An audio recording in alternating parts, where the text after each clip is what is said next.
പിതാവിൻ്റെയും പുത്രൻ്റെയും പരിശുദ്ധാത്മാവിൻ്റെയും നാമത്തിൽ ആമേൻ. എൻ്റെ പ്രിയപ്പെട്ടവരെ, ഇന്ന് ജൂലൈ 9 വ്യാഴാഴ്ച. അമ്മേ പരിശുദ്ധ അമ്മേ, അമ്മേ പരിശുദ്ധമേ, ദൈവമാതാവേ, കൃപാസനത്തിലൂടെ ഞങ്ങളുടെ ദേശത്തിനും അമ്മ മധ്യസ്ഥം തേടി തന്ന എല്ലാ അനുഗ്രഹങ്ങൾക്കും കൃപകൾക്കും ഞങ്ങളിപ്പോൾ ഹൃദയം നിറഞ്ഞ നന്ദി പറയുന്നു. അമ്മേ പരിശുദ്ധമേ, ദൈവമാതാവേ, 2004 ഡിസംബർ 7 ഉച്ചകഴിഞ്ഞ് 2:30 കൃപാസനത്തിൽ സംഭവിച്ച അമ്മയുടെ പ്രത്യക്ഷപ്പെടലിനെക്കുറിച്ച് തിരുസഭയ്ക്ക് സമർപ്പിച്ചിരിക്കുന്ന പഠനരേഖകളുടെ മേൽ സഭാത്മകമായ പഠനം ആരംഭിക്കുവാൻ ഞങ്ങൾ പ്രാർത്ഥിക്കുന്നു. അമ്മേ പരിശുദ്ധമേ, ഭൂസ്വർലോകങ്ങളുടെ രാജ്ഞിയായ അങ്ങേയ്ക്ക് ഭൗമസംരക്ഷണത്തിനായി പ്രപഞ്ചപ്രകൃതിയെ തന്നെ തിരുസഭ പ്രതിഷ്ഠിക്കുവാൻ ഈ പ്രത്യക്ഷീകരണം വഴി ഇടയാക്കണമേ. പരിശുദ്ധമേ, ജപമാല മാതാവേ, സകല കൃപാസനം പ്രാർത്ഥനയോടും ചേർത്ത് ഞങ്ങളിപ്പോൾ പ്രാർത്ഥിക്കുന്ന ഈ കുടുംബത്തിന്റെ പ്രത്യേക നിയോഗം മക്കളെ.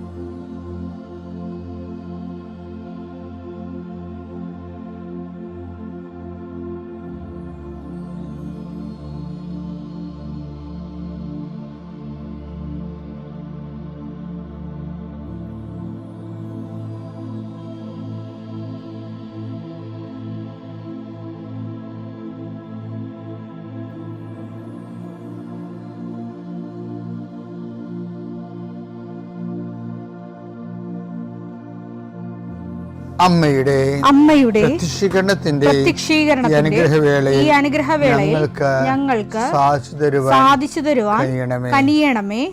ആമേൻ. വിശ്വാസ പ്രമാണം. സർവശക്തനായ പിതാവും ആകാശത്തിന്റെയും ഭൂമിയുടെയും സൃഷ്ടാവുമായ ദൈവത്തിൽ ഞാൻ വിശ്വസിക്കുന്നു.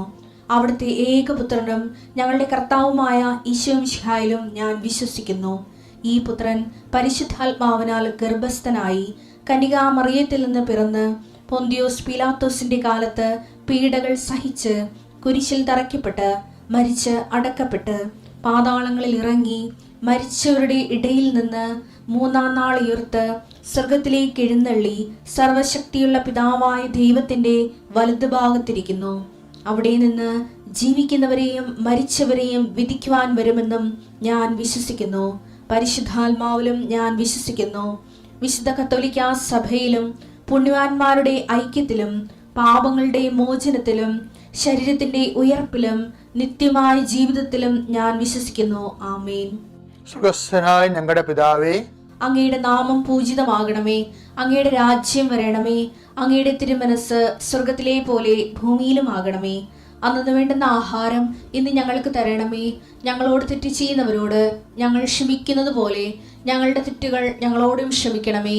ഞങ്ങളെ പ്രലോഭനത്തിൽ ഉൾപ്പെടുത്തരുതേ, തിന്മയിൽ ഞങ്ങൾ രക്ഷിക്കണമേ. ആമേൻ. നന്മ നിറഞ്ഞ മറിയമേ, സ്വസ്തി. കർത്താവ് അങ്ങയുടെ കൂടെ സ്ത്രീകളിൽ അങ്ങ് അനുഗ്രഹിക്കപ്പെട്ടവളാകുന്നു. അങ്ങയുടെ ഉദരത്തിൻ ഫലമായി ഈശോ അനുഗ്രഹിക്കപ്പെട്ടവനാകുന്നു. പരിശുദ്ധ മറിയമേ, തമ്പുരാന്റെ അമ്മേ, പാപികളായ ഞങ്ങൾക്ക് വേണ്ടി ഇപ്പോഴും ഞങ്ങളുടെ മരണസമയത്തും തമ്പുരാനോട് അപേക്ഷിക്കണമേ. ആമേൻ. കർത്താവിന്റെ വിശുദ്ധ പൗരോഹിത്യത്തെ മഹത്വപ്പെടുത്തണമേ. കർത്താവെ, സഭയിലുള്ള സാന്നിധ്യം പ്രകടമാക്കണമേ.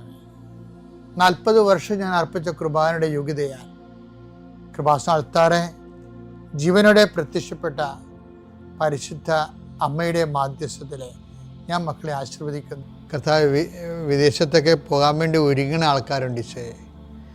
പലതരത്തിലുള്ള ഇൻ്റർവ്യൂവിനൊക്കെ പോയിട്ട് ചിലയിടത്ത് തോക്കും, ചിലയിടത്ത് കാശ് കൊടുക്കും, ചിലയിടത്ത് ഒരു അംബിഗസായിട്ട് വരും. നടക്കുമോ ഇല്ലയോ എന്നൊക്കെ അറിയാൻ പാടില്ലാത്തൊരു കൺഫ്യൂഷനുള്ള ആൾക്കാരുണ്ട്. അവിടെ കൺഫ്യൂഷൻ എല്ലാം മാറ്റണേ. പ്രഭാതത്തിൽ അങ്ങയുടെ നാമം വിളിച്ചപേക്ഷിക്കുന്ന അങ്ങയുടെ മക്കളുടെ മേൽ അവിടെ കണ്ണുനീര്, ഞാൻ നിൻ്റെ കണ്ണുനീരെല്ലാം കുപ്പിയിലാക്കി വെച്ചിരിക്കണമെന്ന് പറഞ്ഞില്ലേ. ഞാൻ നിന്നെ എൻ്റെ കൈവെള്ളയിൽ കാർവ് ചെയ്ത് വെച്ചിരിക്കുന്നു എന്ന് പറഞ്ഞില്ലേ. കർത്താവേ, നീ ഞങ്ങളോട് കാണിക്കുന്ന കരുണയും കരുതലുമാണത്. വിനാശത്തിൻ്റെ കൊടുങ്കാറ്റ് കടന്നു പോകുകയുള്ളൂ.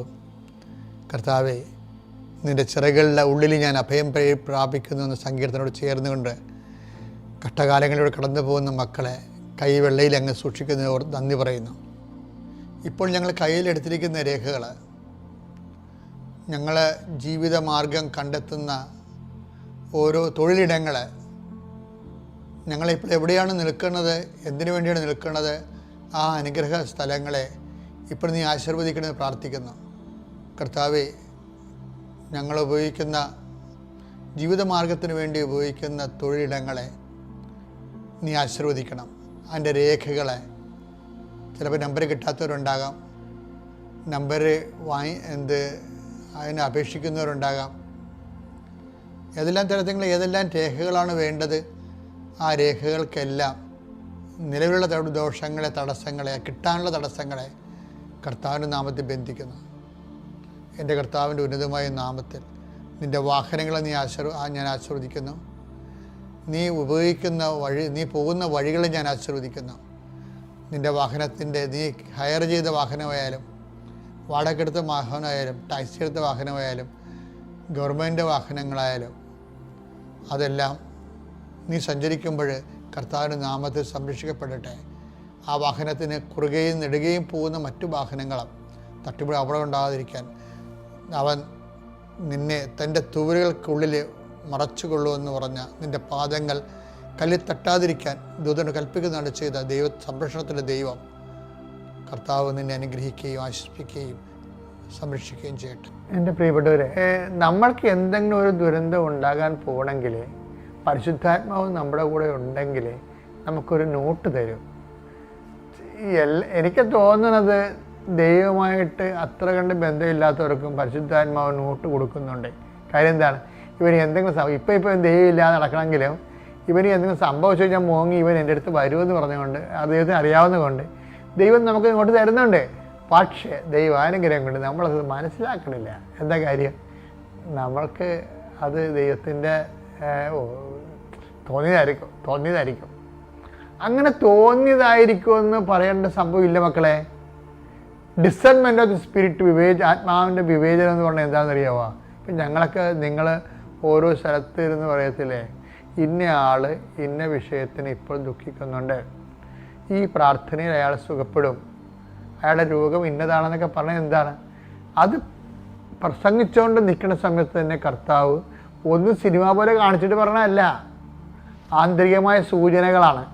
ആന്തരിക സൂചനകൾ, ആ സൂചനകളെ ഞങ്ങളത് ഒബ്ജക്റ്റീവായിട്ട് എടുക്കും. എന്നിട്ട് ദൈവത്തെ വിശ്വസിച്ചുകൊണ്ട് അത് പറയും. അപ്പം നമുക്കൊരു ആന്തരിക ബോധ്യം കിട്ടും. അത് തോന്നലല്ലത്. ഈ തോന്നൽ ആണ് ഉണ്ടാകണമെങ്കിലും ചില ആൾക്കാർക്ക് ഇത്തിരി കൂടി ദൈവമായിട്ട് സത്യസന്ധമായിട്ട് പോകുന്നവർക്ക് അത് ബോധ്യമായിട്ട് മാറും. അതാണ് വിഷയം.